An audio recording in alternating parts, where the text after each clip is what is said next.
What is going on, everybody? Welcome to another episode of Boss Battle, episode 52. We've got Sovereign here, and who we got from Sovereign? We got Saigo. How you doing, Saigo? What's up, guys?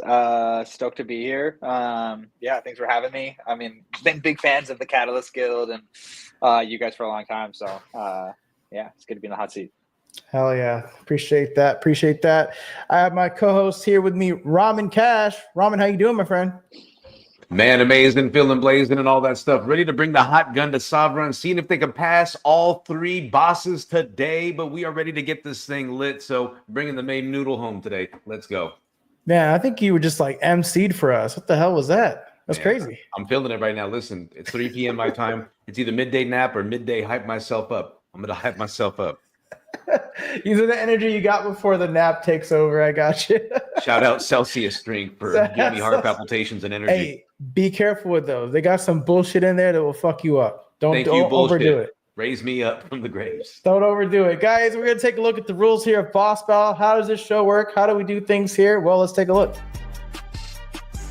So, our guest here, Saigo, will have to get an 85 average A or above all across all bosses. Toward each round, the audience will be able to vote on X to determine the score of the guest. So, audience members, be watching and be voting. They will be watching, Saigo. So, Saigo, with that being said, are you ready to play some Boss Battle? Yeah, let's do it. All right, we're going to transition into our very first boss. And I guess that Craig is not here today, so I'll do the work.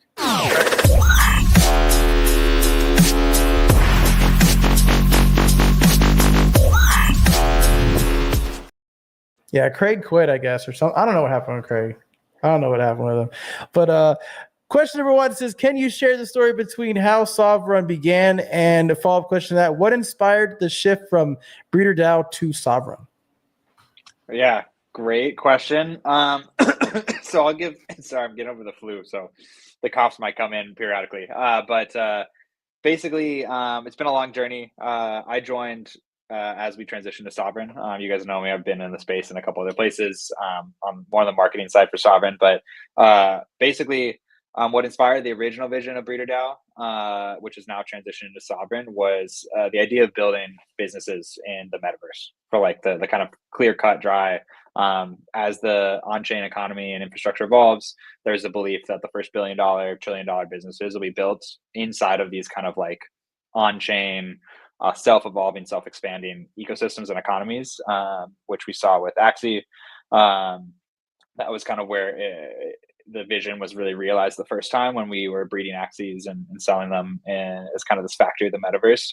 And then obviously, as you guys all know well, kind of Web3 gaming fell off a little bit of a cliff. We like to get excited about gaming. I'd say every couple months or maybe every year we get this big like, hey, Web3 game is going to be here. It's going to be the thing. And then we're like, shit, wait, product doesn't quite match up with the reality of where we want the space to be.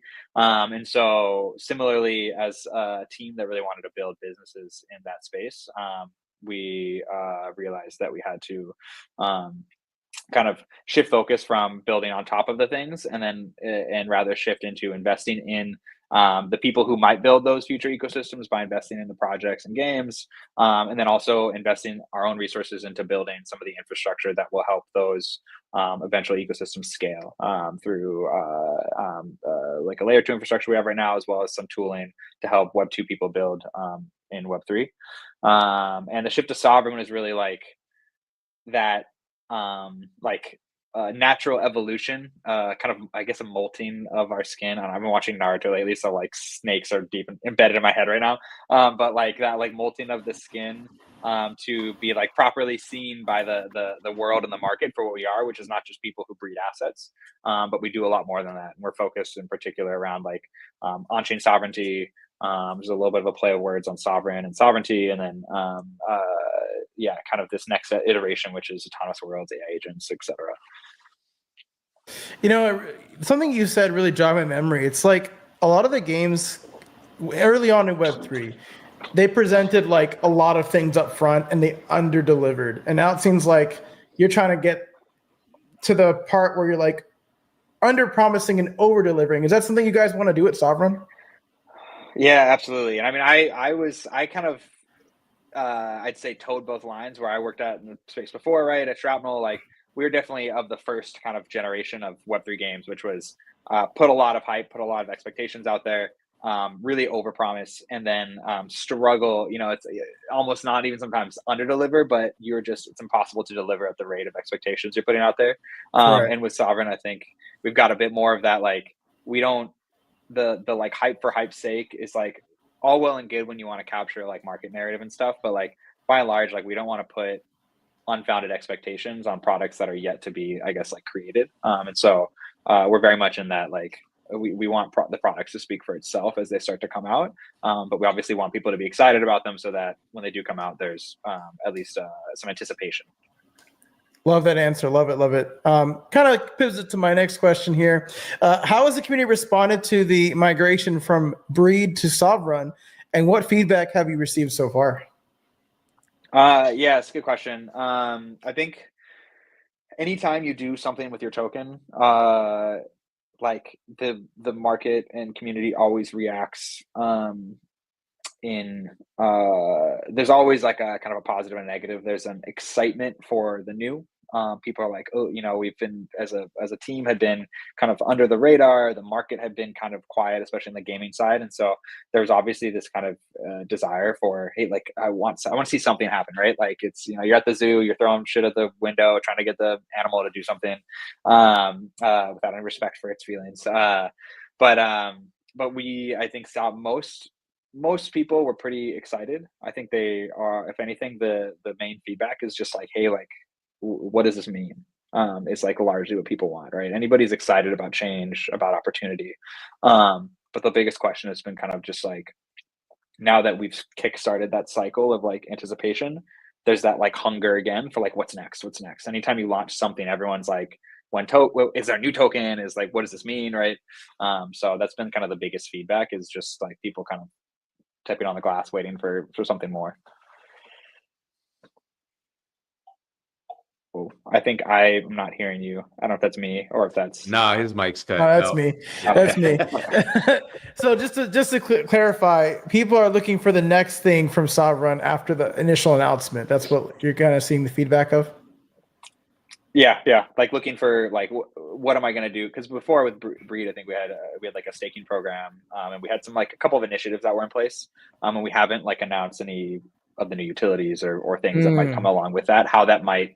How the new ecosystem initiatives might capture value back to that. So I think people are just asking, they're just curious about that. Absolutely. So we on to the next question here. It says Sovereign emphasizes community-driven gaming. How do you actively engage with your community, and what role do you play in shaping the project? Is that second one specifically? What role do I play in shaping the project? Just so my answer. I guess it was like overall role, but like you could go over your role as well. Okay. Yeah. So right now we have a couple different initiatives as far as like community goes. So we've got we do weekly game nights in our Discord. Our CMs, Adrian and Rain, they organize those. It's a mix of we're still kind of finding footing there in how that will evolve.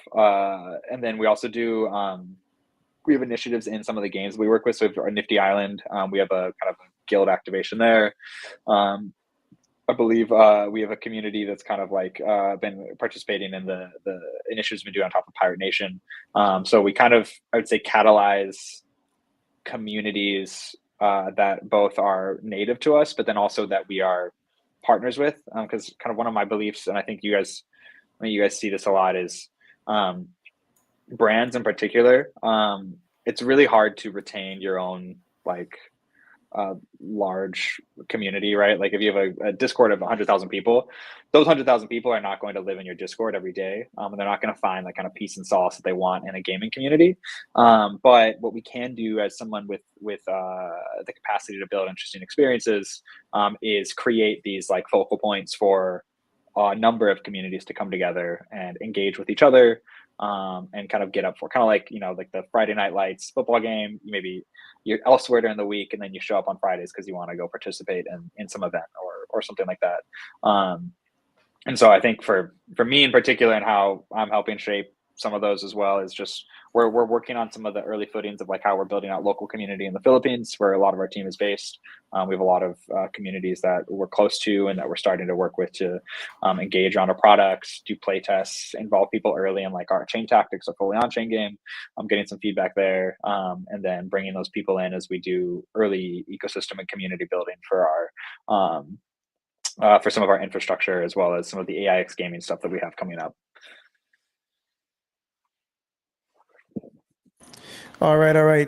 Before we go on to our next question here, we are getting the poll posted here from Damien. So everyone in chat, be on the lookout for that poll. I will be copying and pasting it into Twitch. And the next question says, for those unfamiliar, can you explain what fully on-chain games, like what they are, and why they are important for the future of gaming in Web3? Yeah, for sure. So I mean, there's a bit of stigma, I guess, around the word fully on-chain game, just because I think everybody saw that that tweet, the troll, I think it was Nick from the Wanderers put out, like, I don't know how many months ago now, right, where it was like fully on-chain games are so much fun, and it was like every 5 seconds, or not even every second, you're stopping to like click OK on a bullet or whatever, right? And like the reality is, like, fully on-chain games are not meant to be that, if that makes sense. Like fully on-chain game just means that the logic, game state all resides on chain, which opens up possibilities for you to do more unique things around like allowing that game to be how should I say, kind of infinitely modded and like pulled in different directions. So if we put out Chain Tactics, it's a turn-based chess kind of meets traditional RPG game.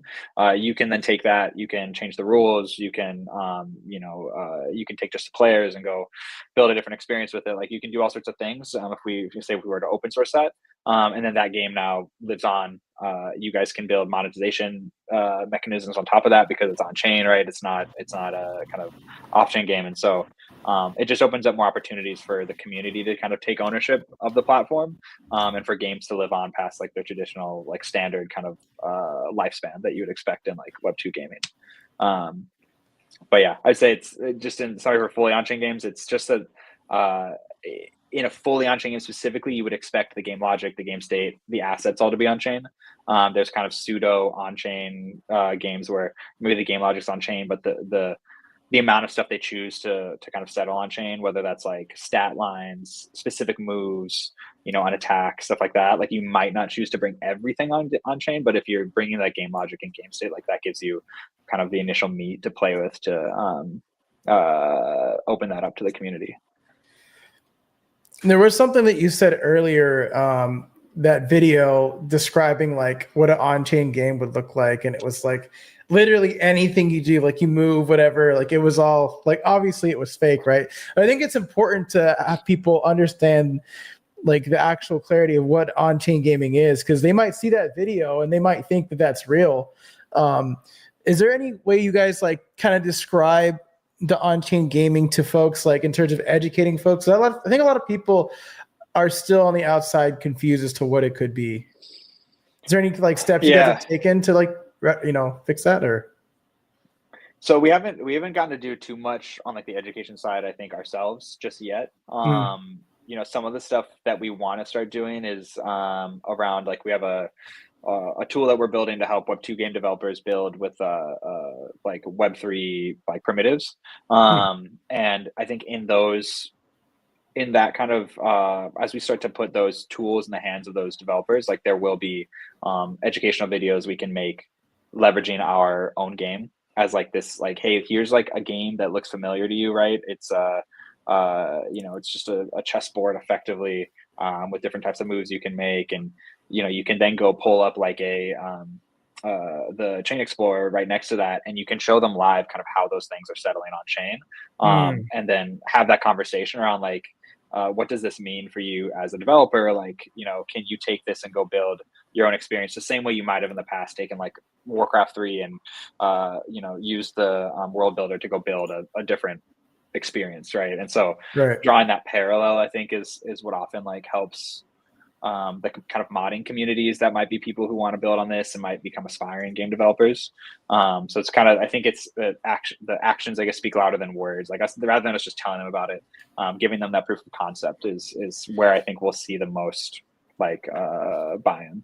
Yeah, and I love that you brought up the modders thing, because I think that's like a hotbed for finding talent that they don't even realize they have talent, you know?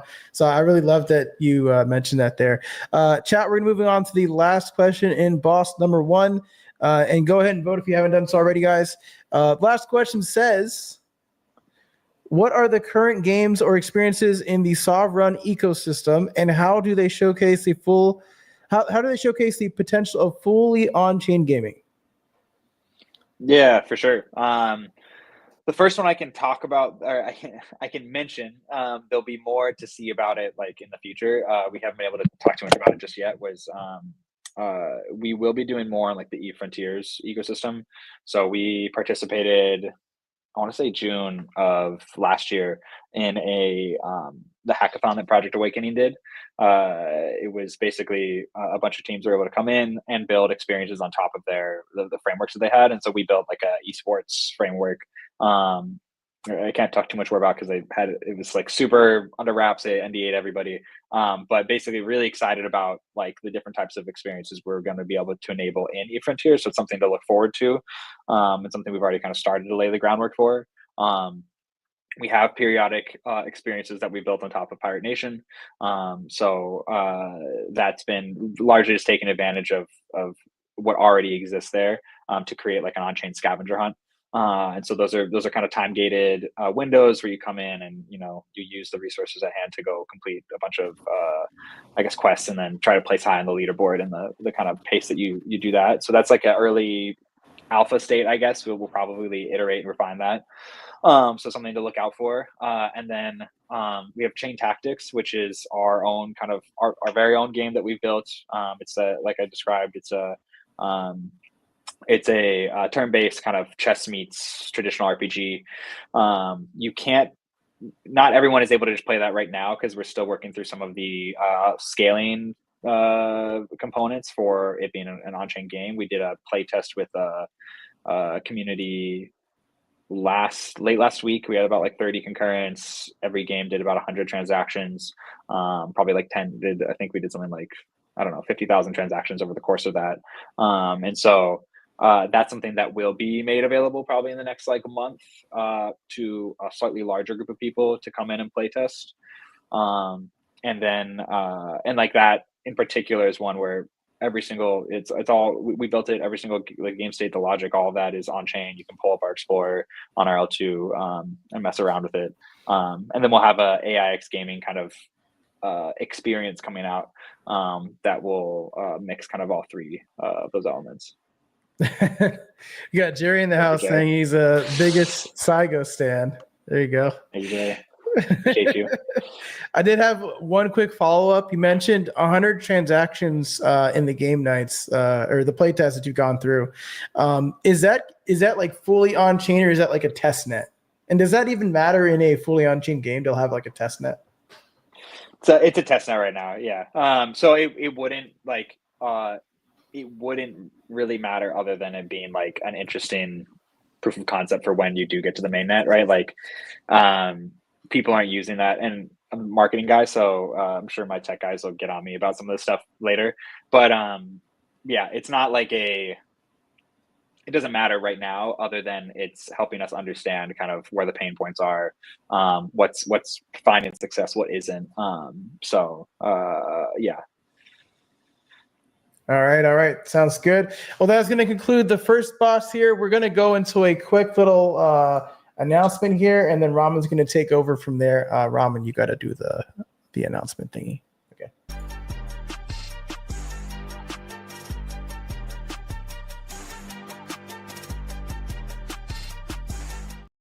Kicking over the mic to Raman. Oh, was I actually talking during the thing? I was definitely talking while the thing was going on there. Make sure that you collect your Red Sovrun badge. Absolutely for you guys, and also for for Saigo and Fan. This is something that's going to be used later on in the Catalyst ecosystem, which we have been talking about for quite a long time and dropping hints, but we just don't actually tell anybody because we're just going to pop out and let people know, like, boom, you got it.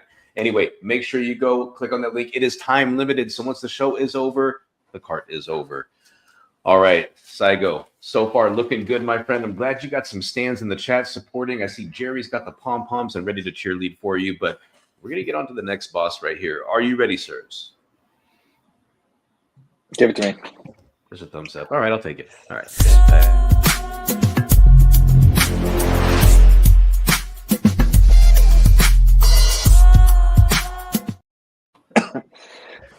Thank you, Craig. Always cut me off at the most inopportune times, which I think are on purpose, Craig, but I appreciate you. He's a menace, man. He's a menace. Yeah, Craig is like, that's what happened, right? We got to just get him full time and just give the man benefits. Maybe he'll produce if we give him benefits or matching 401k or something. Who knows? Anyway, all right. So first question, second boss, are there any ongoing events, tournaments, or community activities in Sovereign's ecosystem that players can participate in right now? Right this second, no. We have weekly game nights. Those are generally around, like, I believe, like Friday evenings, Philippines time. So, like, call it like Friday 10 p.m. Singapore time, roughly. That varies a little bit. We do giveaways. We play Web3 games, Web2 games. So that's always ongoing. And then the Pirate Nation kind of scavenger, we call Plunder Quest, scavenger hunts we'll be doing. Those are periodic, so I'd have to find when our next scheduled one is. But those pop up for an hour at a time. The playtest you can go sign up for right now. If you go to chaintactics.io, I believe, there's like a link to sign up for our playtest, and we'll be sending out updates around like how you can get involved with that once it's available. And then there's one or two other things that will be coming up, but nothing right this second. All right, that's cool. Listen, game nights are great, right? We don't need to have bridge and discotheque or anything crazy like that. That's good. My thing, I guess it kind of rolls into the next question, right? Because there are some people that were wondering, like, how do we really get involved with Sovereign? So that is literally the next question. How can community members contribute to Sovereign beyond just playing games? And are there any opportunities for creators or developers to get involved? And I know you've kind of mentioned something, but maybe in a little more detail. Yeah, 100%. So I'd say creators and developers in particular are people we're most interested in kind of starting to get in touch with and build early community around. We're gonna be inviting developers and create, depending on how you think about creators, whether it's creators of like UGC content for games or modders or what have you. We've actually helped in the past. We've been helping run a subreddit in the Philippines specifically for modders, to help kind of cultivate some of that early community. But yeah, there will be opportunity to come in and build on top of Chain Tactics, so that you can go build kind of some of the first mods that'll be available, and we're talking around right now what kind of incentive programs will be for that. And then similarly, like there will also be opportunity around that to create content around it, and create content about the kind of the broader ecosystem. And then there should be some opportunities with our JV with the Ready Gamer team for both gamers, creators, developers to get involved there. So let's say as a side note, right? I bring in let's just say my friend I made today while playing Compete, brand new, has a curiosity for Web3 gaming. I want to throw him into it. I want to get him exposure, but he doesn't really know too much about wallets. But I throw him into the Sovereign ecosystem. Like, what series of steps would you want that person to kind of go through over at Sovereign to get them familiar with that, since we're talking about getting people outside of the Web3 bubble? Not a question. I just want to add on top of this because this actually happened. Yeah. Yeah, no, for sure. Yeah, we don't have like an ecosystem, should I say, like a wallet or something like that someone would come in and get connected to right now. I think anybody who wants to get into our ecosystem, I'd start them off just in our Discord, read through some of the stuff that we've got around our ecosystem, like our light paper, chat with some of the people in our community, and get a sense for, like, you probably would want to start with like on-chain gaming. We're building some of our own stuff, but like at our core, I think our team and community feels that we see ourselves as like enjoyers of gaming across the board. So our kind of the structure of our company is we have our Genesis team, which focuses on investment and like participation in games. So they play just about every Web3 game under the sun. They participate in it. And so I'd say like we'd probably start someone off like that, just getting them familiar with like on-chain gaming on the whole. And they could learn more about that in our Discord. And then as we start to roll out products and stuff, we'll put announcements in our Discord, put them on socials, we'll send them out through email. And then, you know, I'd tell them to play Chain Tactics once our playtest is open, potentially look at trying to get involved with some of the modding scene around that. And then on our AIX gaming side, there'll be an interesting release probably in the next month or two, assuming, you know, timelines actually get met. Which I've learned is a big assumption in this space. But I feel pretty good about that. And so if that comes out, like I think that'll be a fun thing for them to interact with. So it's a bit of a waiting game, but like just get in, get familiarized, ask your questions, connect with the people in the community, and take it from there. No, that's great. And I think, you know, to be fair, everything is still a little bit new, and the flow or onboarding flow process will start to kind of iron itself out as your other things that you're working on start to get released. So I think it's kind of a little bit of a wait time too. So that's totally fair. The next question is, what role does the Sovereign token play in the ecosystem, and how does it enhance the gaming experience for players? For sure. And follow up I would add on that first, the question you just asked, I'd say communities like Catalyst is the other place I would point someone new to the space, right? You're not going to get as much help in a big Discord as you will from people who are really taking the time to engage with all of the communities. So it sounds like he's in the right spot. But as far as the Sovereign token goes, there's like the, I guess, commercial answer, and then there's the like kind of more broad, high level. You know, at the end of the day, like we made a very intentional decision to not like release tons of tokens. I think we are a team that probably has had plenty of opportunities to be able to do that. But you know, we find it really important that we keep kind of Sovereign and that core token as like the pillar of value accrual and all the things that we do. So that's all to say that like everything that we do will in some way or another eventually lead back to that Sovereign token. I have been told, we can talk about this internally, like sometimes we have a lot of utility that is in theory out there for our token between a bunch of the different initiatives we have, from the JV that we have, the building we do on top of other games, our own L2, our fully on-chain game, this other kind of A gaming initiative that we'll be launching. And it ends up being a lot and too complicated for the process. So I would just leave kind of people with right now, like everything you do, everything you see us do, the intent is for that to all accrue back to the token. So you can justify it however you want, whether it's like the native gas token for L2, or if there's like some form of like, I don't know, a burn that happens with our investment fund, or, you know, stuff like that. But that's like the marketing answer I guess I can give, is it's the pillar of value accrual in our ecosystem. All right, spin Dr. Flex trying to give us an answer while not giving us an answer. We'll give him the listen. This is Web3. We're totally used to it. We're still bullish regardless, but it is what it is, right? You got to kind of figure out, I think, down the road. I think some people, you know, to be fair, are just kind of too quick to put it all out there and go, damn, this really wasn't the place. So I think, you know, taking your time and releasing, especially when you're talking about having a product first approach, is always very impressive, because it seems like that doesn't typically happen in this space. So I think you treading cautiously with what you're going to do with that to make sure it benefits everybody in the ecosystem is actually really good. Real quick, Ramen. Yes. The next poll is live, so go look in the chat. Everybody, go vote. Go vote. Also, yeah, chat, make sure you give him an extra vote for that, because he just shouted out Catalyst. Like, there's got to be brownie points in there. Listen, he said make sure you come in the Catalyst Discord. You got to give the guy 100% vote for that. We take bribes, and we do that in the forms of making Catalyst look good. Thank you so much. Well. Hold on, not so fast there, my friend. I mean, you know, on the poll we take bribes. Okay. I know there's like HR check, lawyers check. Not really like that, but you know what I mean. We love it. You guys don't have HR. Let's be honest. Oh, it's busy. Damn it! How does he know all these secrets? He probably knows Craig too. All right. Probably. Next question. Setbacks and solutions, right? Have you faced any significant challenges or setbacks during the development of Sovereign, and how do you guys overcome them?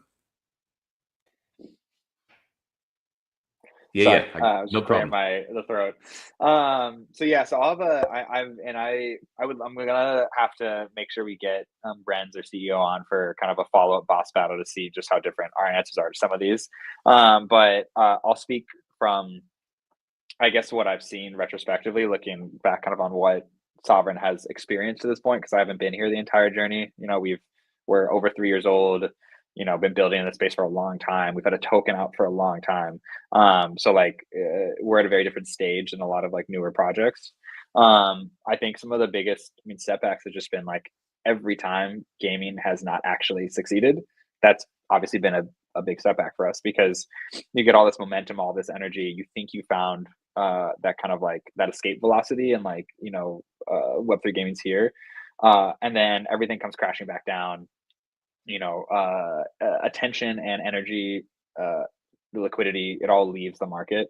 That's happened a couple times since we've been here building, and I think the the biggest one of the biggest benefits our team in particular has had, and one of the reasons they've had success, is um, our team was founded around like I'd say founded like almost like born in. It's kind of cringe to say, but like we're like born in the metaverse, like molded by it, shaped by it, right? I think go back to the whatever the Dark Knight meme is, but like it really is like our team was like forged in those fires, and as a result, you have a team that's not like not here because someone waved like a fancy Web3 like shiny object in their face and they were like, ooh, I can go like make money over there.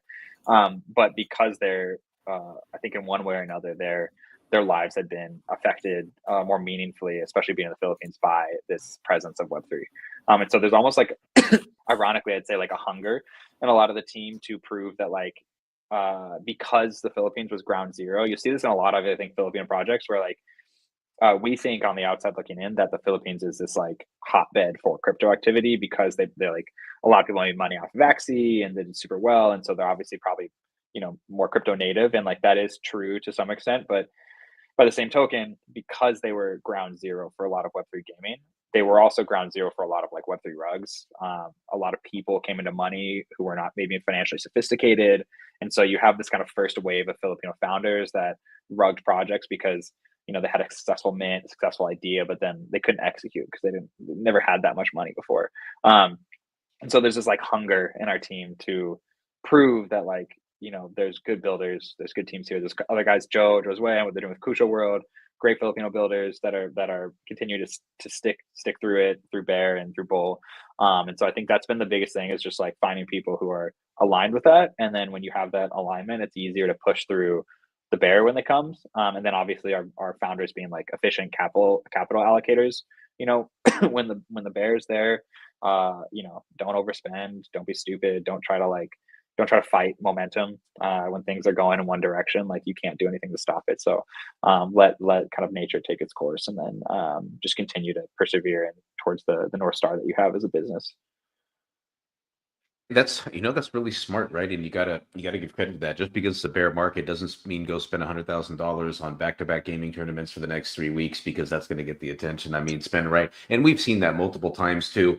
And with your answer in terms of setbacks, I think illiquidity is a huge issue for everyone that's in the space, not just anybody or some single entity, right? So I feel for that. And you know what? I think there is kind of a stigma thing too that they're trying to beat in the Philippines. I think they're right, from the tendency to be mostly extractive, like you said, and it's like this whole play to earn thing. But there are some crazy builders that are out there, some big guilds, some big pushes, and to see how vested and embedded the PH community is with a lot of these projects is crazy. Unless you're going into some of the Latam areas as well too, like when they hit, I mean, they move and never miss with the PH crew. They will literally bury you online. They're freaking they run deep. So shout out to our admins over from the PH, Robin's Angels, JK, and Benda Pepper. They're holding it down from the PH. So we love them. Without them, they're the organizational side of me. So we absolutely love them. On to the very last question, and then we're going to get into an ad break, and then we're going to roll into some questions right after that. A little lightning round action. But Sovereign is heavily focused on autonomous worlds. Can you explain how autonomous worlds differs from traditional games and even other blockchain games, and why is it a game changer for the industry? Yeah, and I'll do my best to replicate this. I've been working on this because Rens does this a lot better than me. But the idea of autonomous worlds is like, rather than a metaverse like you've seen with like Sandbox, Decentraland, all these metaverses where people are like, hey, I'm gonna go sell digital plots of land, and like if I build it, people will come, right? Now, especially with the advent of like the AI agents, the kind of developments that are happening there, I'd say like the pairing of on-chain rails and robust AI agents gives you this kind of, I guess, also paired with creators and the ability for them to affect change on like the on-chain rails. Like, you have this world that is now filled with infinite player liquidity, infrastructure that can secure and kind of like maintain order to some extent, and then the kind of like surface area for creators to come in and create these kind of almost like self-expanding, self-evolving, infinitely expanding and infinitely evolving world. So you could take like a core IP, maybe someone puts out like their, whether it's like Today the Game and what they're doing with Yumio now, and they're like a Yumio world or whatever. They could put out that initial Yumio world, and it can go out there. And then now, as you have AI agents in it, those can start to create these positive feedback loops that deepen the experiences, make them more immersive. The on-chain rails allow for financial liquidity to kind of come through and lubricate the system. And then you could have a cohort of like modders and builders that come in and on top of that start to build and create additional experiences, second, third, fourth, fifth order effects that then create this like, like self-evolving world. And I think that's the combination of like AI with blockchain and like the like energy of gamers and modders and all of that. Like, you get this like really powerful force for change and like innovation in gaming, and like new experiences too. Like, I don't think that next iteration of what an autonomous world is necessarily going to be what, like Call of Duty is not going to go. Like, I don't know if that's going to affect Call of Duty right now, right? But like, I'm still going to go play Call of Duty with my buddies. But that might be a different type of experience, or that we might not have ever really even imagined ourselves inside of. So I think that's kind of, in summary, that's how I've kind of been grasping the idea of it, because I think it's a pretty big idea and it's hard to really imagine how it'll take shape. No, that's fair, and I'm sure it's hard to explain that. And just really quick, Saigo, it's Marvel Rivals now. We've all moved on. Just to let you know, Marvel Rivals. Yeah. So, but this is Not interesting. me. Not you, huh? Not the what? Hey, I just jumped into it too. I didn't want to, and now I'm hooked. I blame Catalyst for doing that to me. But yeah, Black Ops 2, best Call of Duty ever. You're never gonna change my mind. But just to kind of touch back on that, I think that's great because there's always this fear, right? We've always talked about the metaverse and worlds and all these places, the Decentralands and all this stuff. There's always this big fear of like going in there and just interacting with this empty world with just very multi-serve dancers from NPCs. So I think, as much as people don't want to see AI in gaming, and it's kind of weird to say this, I think AI is going to sort of bring life to it, especially, in terms of, like questing and things. I don't want to get too sidetracked, but I honestly think like here in a few years, like social questing sites and things like that will be dead, because you're going to have a bot inside that'll do dynamic questing, based on your player experience, what it is that you gained. Hey, do you want to do this quest because you don't have this? So I think it's really going to start to shape like how players interact with the gaming world. So for me, even though it still seems a little bit far away, to keep a macro vision on this, I think that this is going to be huge. More AI for like onboarding and retention more than, I guess, gameplay partners. I don't know. Maybe it's too far off. So that's where I see AI and AGI. Yeah, 100%. I'm total agreement. I had a really good conversation with Jordan from Eureka. I'm sure you guys know Jordan already. Yeah, great dude. What he's doing with like his like the social engine they have. But like, I'm very much of the mind that like least amount of friction from the platforms you spend all of your time on is like is best case scenario. So whether that's like those questing types of things move into Discord, move into Twitter, move into the games you play themselves, like I think if there's a landing page that I have to go to that is not the thing I want to spend my time on, Right. like it's like those are going to move into those other platforms. And we've already seen like people with what Jordan's building for Eureka. Like I think that's a cool tool that'll bring more stuff on Twitter.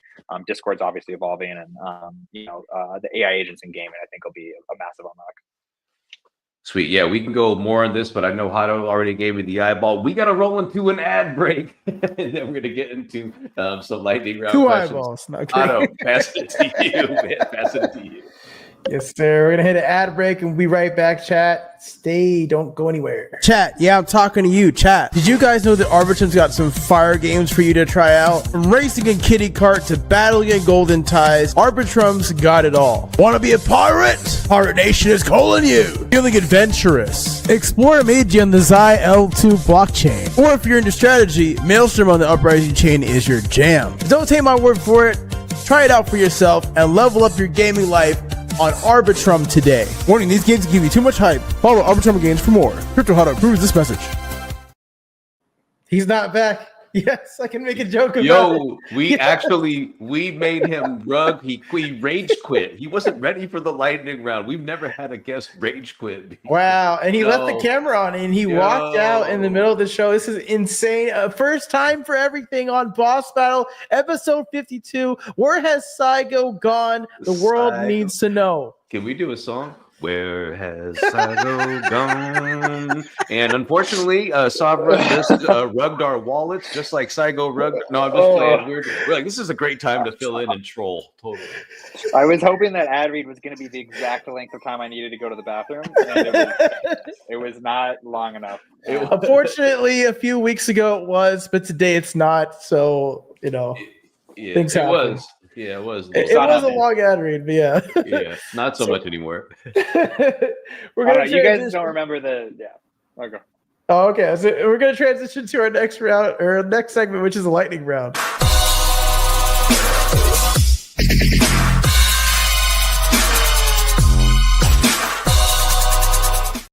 All I gotta know is who pissed off the bird. That's what I want to know.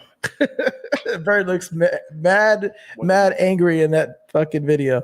All right, so we're gonna do a lightning round of questions, and this doesn't have anything to do with the show format in terms of like getting an 85 or above. It's just like a cooldown period. Think of it like a cooldown period. You've been going through 2 raids. This is your cooldown period before the final boss. So I'm going to do the first 5 questions, and then Ramon's going to do the next 5. So the first one says, and by the way, these don't have to be lengthy answers. It could be like the first thing that comes to your mind. If you want to do a lengthy answer, you're more than welcome to. What would you rather happen first? An indie game blow up on your platform or an existing AAA game move into your ecosystem? Oh, indie game for sure. Awesome. Most humbling moment while working with Sovereign?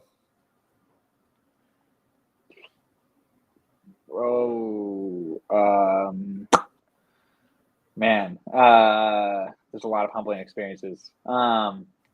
Every time I put out a tweet that only gets a single like.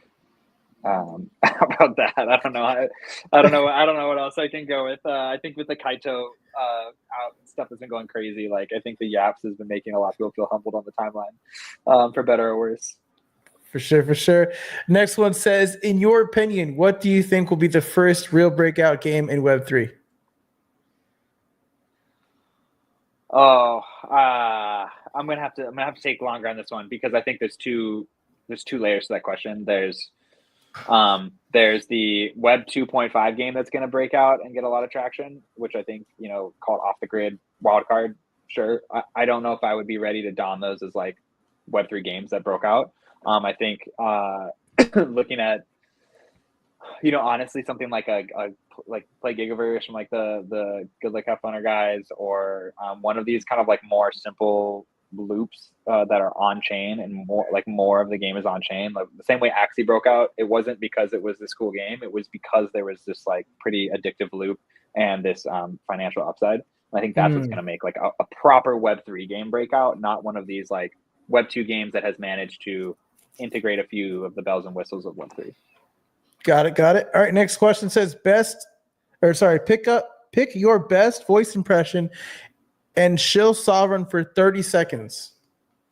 It's always the best one. This is the best one. My voice impression, I don't know. I always think about Christopher Walken, but I can't do him. That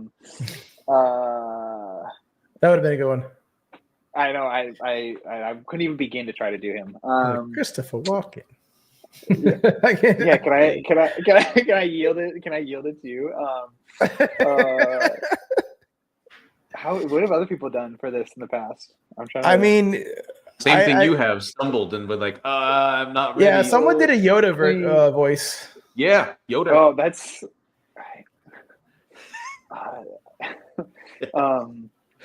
Did you say you're watching Naruto?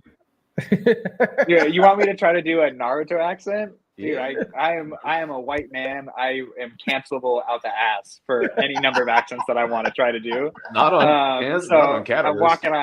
I'm walking on. You don't have to walk on eggshells on. You have my permission. I'm half Japanese, so you can let it all hang out.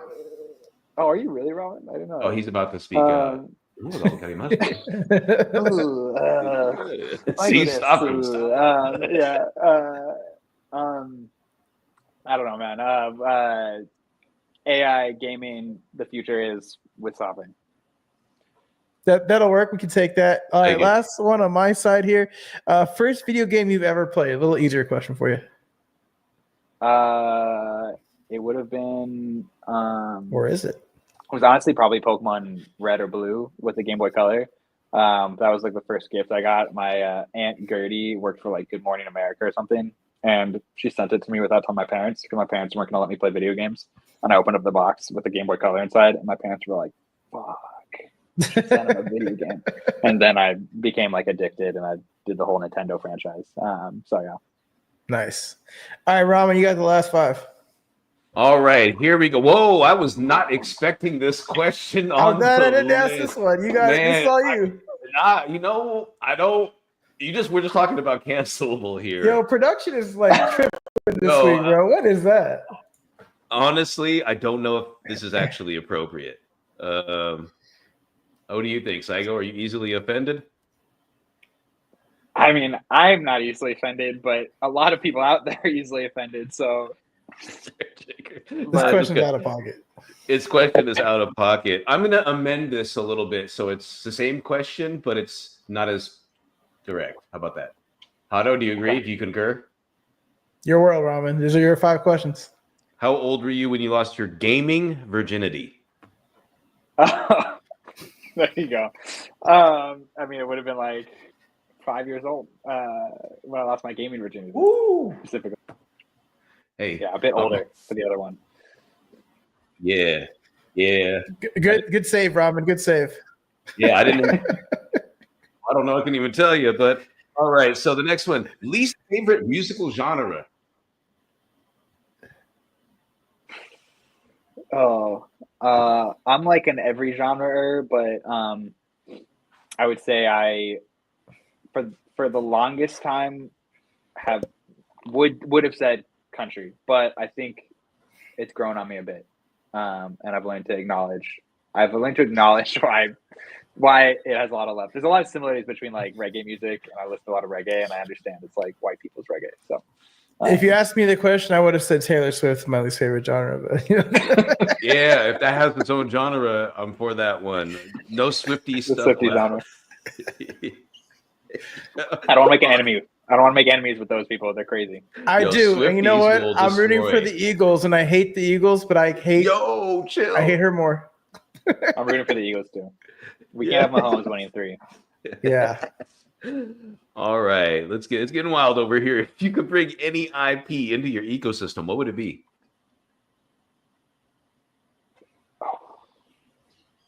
Probably One Piece.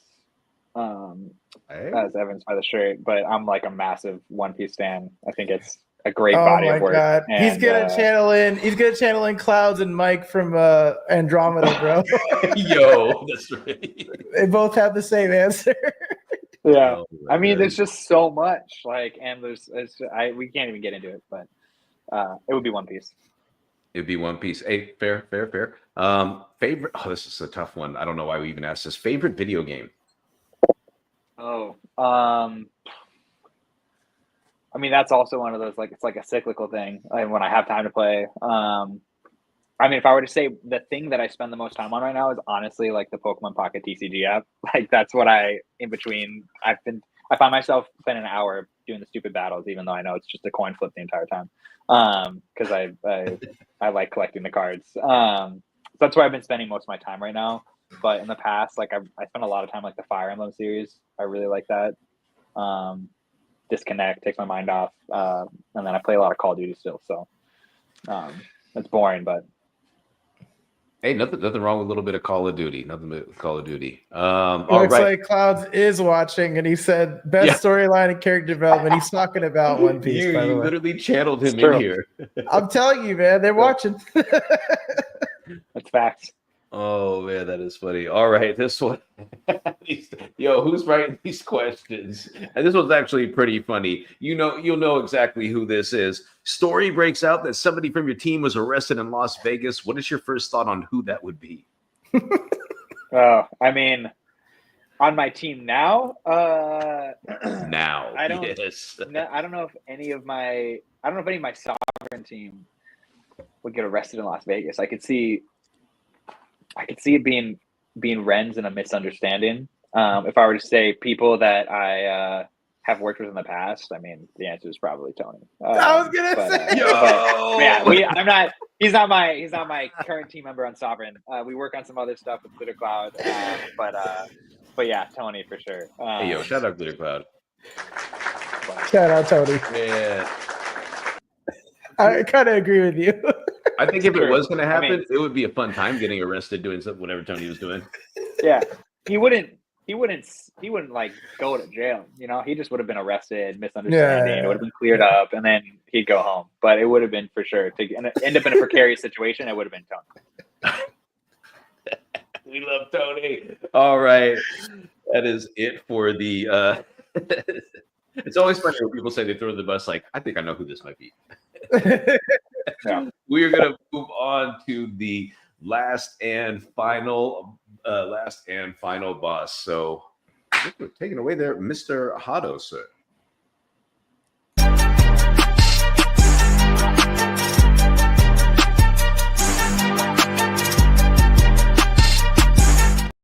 Now I remember what I need to change on the freaking rules page. So the last boss will be an alternate between me and Ramen asking the questions. So the way we did it last week, I want to do it again. Although there's not enough. No, there is. So I'm going to do the first two. Ramen will do the second two. And then I'll do the last two. Wait, by the way, Ramen. How many? Hold on. That doesn't compute. How does that work out? There's 6 questions. There's only 5 of them. There's a missing question, sir? Oh, you know what? I copied one of them twice. That's what happened. Mm-hmm. So we're just gonna do the alternate. We'll do the one. You know what? You're going to do the first question, Rob, giving me sass. Go ahead. Yeah, you better believe it. All right, first question, third boss. Can you give us an update on the current state of the games like Eve Frontier and Plunder Quest? How do they reflect Sovereign's vision for autonomous worlds? Eve Frontier, I've passed. I don't know where that's at right now. Our team's in the Founders Access, so I'd have to get updates from them on that. But everything I hear is they're just incredibly. It's like their wet dream, for lack of a better word, of what ecosystem to build, a business in would be. And I think a lot of people would agree that they're excited about that coming in. I might say Plunder Quest. We have been pushing the limits of, I guess, the chain to an extent, and there's been we're hitting a lot of the pain points right now. So I'd say the state of where that's at is it's been a really successful kind of like alpha period for that and initial kind of test phase, and we'll be spending some time refining that, and I think in 1 month, 2 months start to push out a kind of refined version or like a new experience on top of Pirate Nation. Yes, those are the updates for that. Awesome. Pass the next question on to Hado. All right, all right. Next question says, how do you balance the technical demands of building fully on-chain games with the creative freedom you want to give to the community? That's a great question. I'd say the final state of this will be that we will have tooling that allows community to get involved with that kind of like the technical nature of it. So I think, um, you know, leveraging like the agility of our team to take those creative inputs in the near term and allow them to affect change on the game will certainly be part of it. And then empowering the community with the tooling to go and affect their own change will be kind of that happy medium. So once we have that tooling out, like I think I expect to see a lot more people being able to jump in. Absolutely love the answer. By the way, chat, the poll is live. We'll be posting it in the chat during the next question. So Ramen, take it away. Make sure you vote. Vote early, folks. This life's depending on adherence. Boss battles. Last boss. Make sure we give him a high score. Can you give us a high-level overview of Sovereign's roadmap and what are the key milestones you're working towards in the next 6 to 12 months? Yeah, so roadmap, timelines, hate those things because they always change. But I'd say right now, Chain Tactics, we did like a closed kind of invite only playtest. We're gonna start to slowly expand those playtests, and then we should have some announcements in March around kind of the future of Chain Tactics, what you can expect next. So that's one. Our Genesis team will continue to be supporting like the development of experiences on top of other ecosystems. Those I don't have clear like timelines for because like eFrontier, for example, is somewhat dependent on their roadmap and their timeline. But as they come out of their show, you can expect us to be, I think, quickly behind them there. For this, there's an AIX kind of gaming experience that I'm expecting in March. So that's something to look out for. I think it's going to be pretty fun, pretty exciting. And then depending on like a lot of those is like once you release them, there's this calculus of like, how does the community react to it? Does one get a lot more traction than the other? Do we want to throw more resources into one? So there's some element of like experimentation, iteration that is done that makes that time, that 6 to 12 month period start to look a little bit more hazy. And then I would expect some stuff around our L2 that we've been rolling out in the next, I don't know, 1 to 2 months, and probably an experience in the Hyperliquid ecosystem. Something that you'll be able to put your hands on. And those are like the near term things, like the next like 3 months probably, and then it's really like a crapshoot after that because we really take into consideration the early feedback and iteration from the community. I love it. Great answer. Safe answer. We always appreciate those. We're waiting for that one. Next, we're going to pass it on to Hado. All right. Question says, how do you plan to attract more players and developers to Sovereign's ecosystem, especially for those who might be new to blockchain gaming? Kind of alluded to this, but if you could expand upon it. Yeah, for sure. So I mean, one of the things we have, like we try not to limit ourselves to the Philippines ecosystem because I think some people like it's easy to get pegged as like, oh, they're just like a Philippines project, which is not true. We're much more global than that throughout Southeast Asia and we're kind of expanding into kind of more Western markets. But that is a place that we do have a unique competitive advantage. Is we have boots on the ground. We have people who have graduated from some of the best universities there.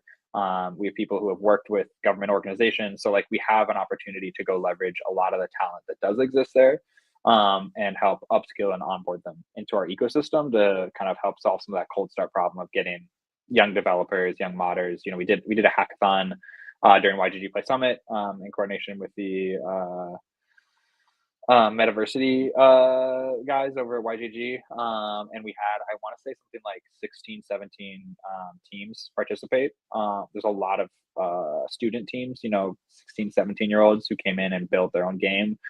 Very light on blockchain integration, but there was like that desire to build games. And so those guys empowered with some of the tooling we're building, I think helps us solve some of that cold start problem. And then once we get those case studies and we can start to put that content out there, it makes it easier for other kind of modders, developers to come in and build on top of our ecosystem. But we'll start focused on that and then expand over time to some of our other partnerships. Alrighty, let's kick it over to Ron for the last question. Dun dun dun. I don't know if that's a good sound effect to use. I'm sure we got a few, but this one's actually really, I would think this would be a hard question. Where do you see Sovereign in the concept of autonomous worlds in 5 years? Also, how do you plan to stay ahead in the rapidly evolving Web3 gaming space? It's a great question. Yeah, I mean, 5 years ago, I was what was I doing 5 years ago? I was leading groups of Japanese high school students through Boston on like an experiential program. Yeah, so 5 years is a crazy time scale for me to think about. But I think like where we'd like to see Sovereign is like this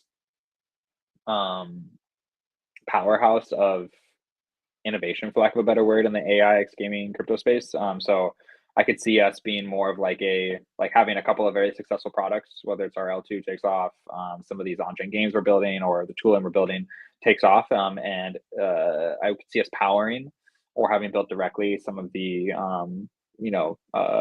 businesses that take off, or are powering the future businesses that take off in the kind of on-chain gaming space. So I would like to see us as like a powerhouse within the Web3 gaming, and in particular like the on-chain gaming space, as well as like a how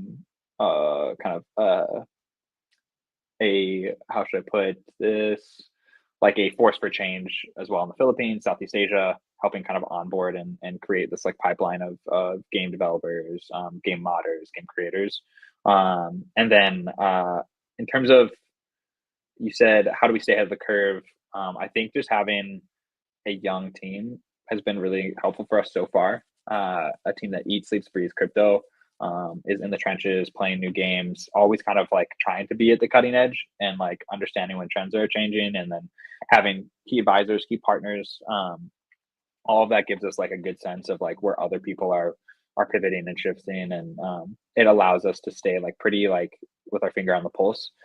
So I think that level of activity and like commitment to the space is what gives us that that opportunity, and then our willingness to pivot when needed or to like adjust resources is super important too. Because I've seen a lot of teams that are like, they stick to their guns sometimes for better or worse, and it can work for some, but in others it's kind of like you're just refusing to it's just denial of reality. So Ooh, clip that, chat. I'm gonna spread that to a few teams. No, listen, it is what it is. I wasn't speaking to anybody. I wasn't saying that to anybody. No, I know. No, we're just kidding. We like to joke around here a little bit on Catalyst, but yeah, I just realized, looking at that question, you have so many different departments that are there through. I think they mentioned like you have an investment in an infra, and you have like a whole content thing. So I couldn't imagine answering that question for 3 years from now, because so much is changing in such a fast time. So 5 years was a reach. Yeah. Sure. All right. Yeah. That wraps it up for the last boss. Oh, go ahead. No. No need to belabor the point. Okay. I was gonna say that wraps it up for the last boss. Listen, chat, if you didn't vote, make sure you go vote. This is how we get things done. Vote for your boy Saigo. Jerry, I hope you sybiled that poll, and you've got like 5,000 accounts that just sybiled that thing for us. Thank you. Yeah, we got about 2 minutes left on the last poll here. So, Saigo, this is your chance to shout out anything that's coming down the pipeline of Sovereign and why you deserve an A for this episode of Boss Battle. Floor is yours. Yeah, I'd say just jump in the Discord and follow us on socials. That's like going to be the primary place that we distribute upcoming information. If you are a aspiring creator, established creator, and you think what we're doing is interesting, or the prospect of what we're doing is interesting, and you want to get involved, you can shoot me a DM. You can go open a ticket in our Discord. And we'll actively, especially as we start to get closer towards rolling out some of the stuff around chain tactics and our other initiatives, like we'll be looking to bring in creators and give kind of like an opportunity to give those people a platform to help showcase what we're building, tell some of our story, help us make it more digestible, because we're kind of in the weeds of what we've been doing for a while, and you realize sometimes you start speaking a different language. So I just dropped I'll drop it like, I don't know, on Twitter. I'll drop like a Discord invite so people can use that to jump on our Discord. You can also put notifications on if you want. You can follow my account. You can follow some of our founders' accounts too. And there should be updates from our CTO, CEO, COO.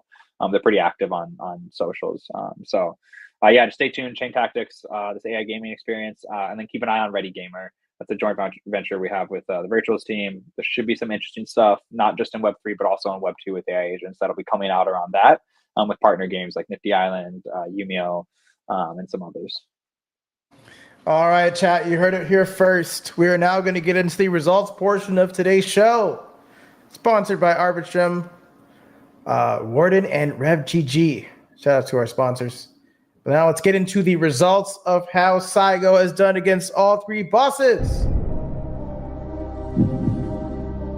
Music for dramatic effect. That's what it'll say in the captions. On boss number 1.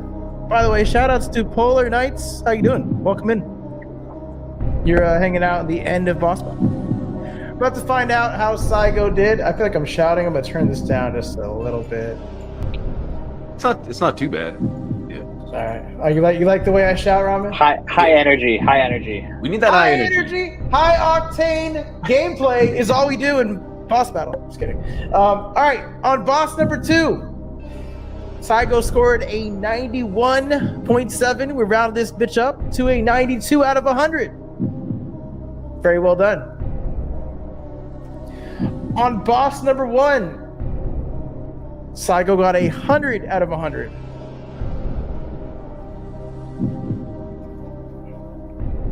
And on the last boss, Saigo got 100 out of 100, which puts him at... What? I wasn't ready for that one. But it puts him at 97 overall, which means he has won and defeated all the bosses.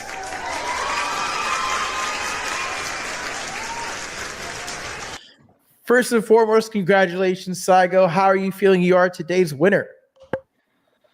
Honestly, it was more stressful than I was expecting, because there's a lot of pressure when there's votes on the line, rather than when we're shooting the shit. But no, it's exciting. Stoked that people are excited about what we're doing, and that I could actually somewhat relay that to you guys. So appreciate it. Appreciate you being here. You are today's winner, you are the only winner, right? You're the only person here, so you are the winner. We're all winners. We're all winners here. We're all winners here. This is the winner's circle. I do want to read this funny comment before we go. I am good. It's been a few weird days. Been trying to sell my Tesla, but nobody want to buy a car made by a crazy person. you know.